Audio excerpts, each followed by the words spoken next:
The long-awaited Bond 25, Daniel Craig's last outing as the super spy James Bond, brings us to No Time to Die, a fitting ending to Craig's 15-year run as Bond. So this is a review of No Time to Die. You can imagine why I've come back to play.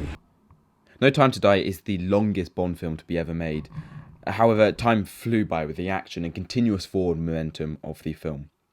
The cinematography is great, and the way the scenes like the opening action sequence and the jungle foggy scene is shot are brilliant.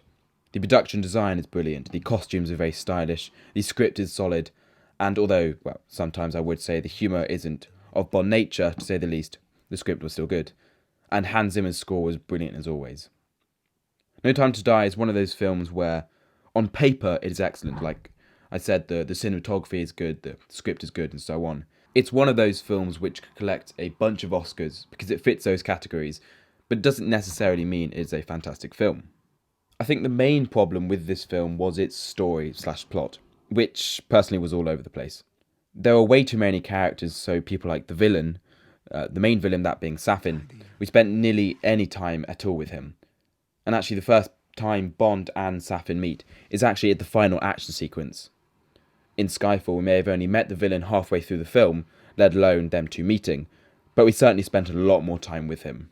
We never truly learned about his plan and why he was doing this, which is really quite annoying because I was so happy when I learned that Rami Malek was going to be the villain, because in the end, he was really quite underwhelming. The film also felt like too much of a romance film. It was difficult to get an idea of what the main central idea was for the film. Was it Bond eradicating Safin and his plan, or learning about his relationship with Madeleine? Daniel Craig delivered some great acting. You could definitely tell it was an experienced act, and even the character of Bond was experienced. He really delivered some great emotional ranges which really portrayed to the audience so we could really feel the same way. Having said this though, I don't think the style of acting was what we needed. It was good acting, as I said, but not the type that I wanted. The film may not have been perfect, however, it was certainly a fitting ending to Daniel Craig's era. An emotional one, and one with many highs to it.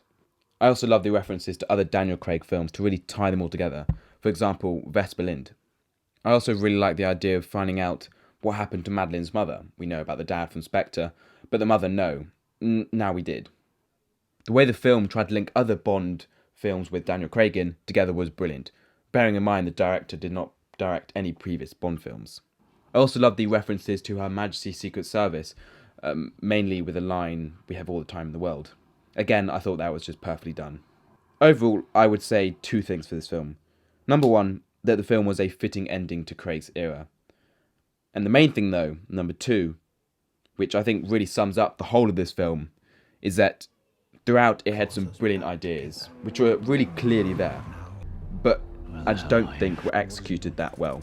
I think that really just sums up the whole film. So overall, really, I would say that the film was a good film, less so of a good Bond film, and one which, especially the storyline, just wasn't there. It was, as I said, a good Bond film, but Daniel Craig certainly has better Bond films out there. So if I were to rank Craig's films, it would go something like Skyfall, Casino Royale, Spectre, No Time to Die, and then way into the distance, Quantum of Solace.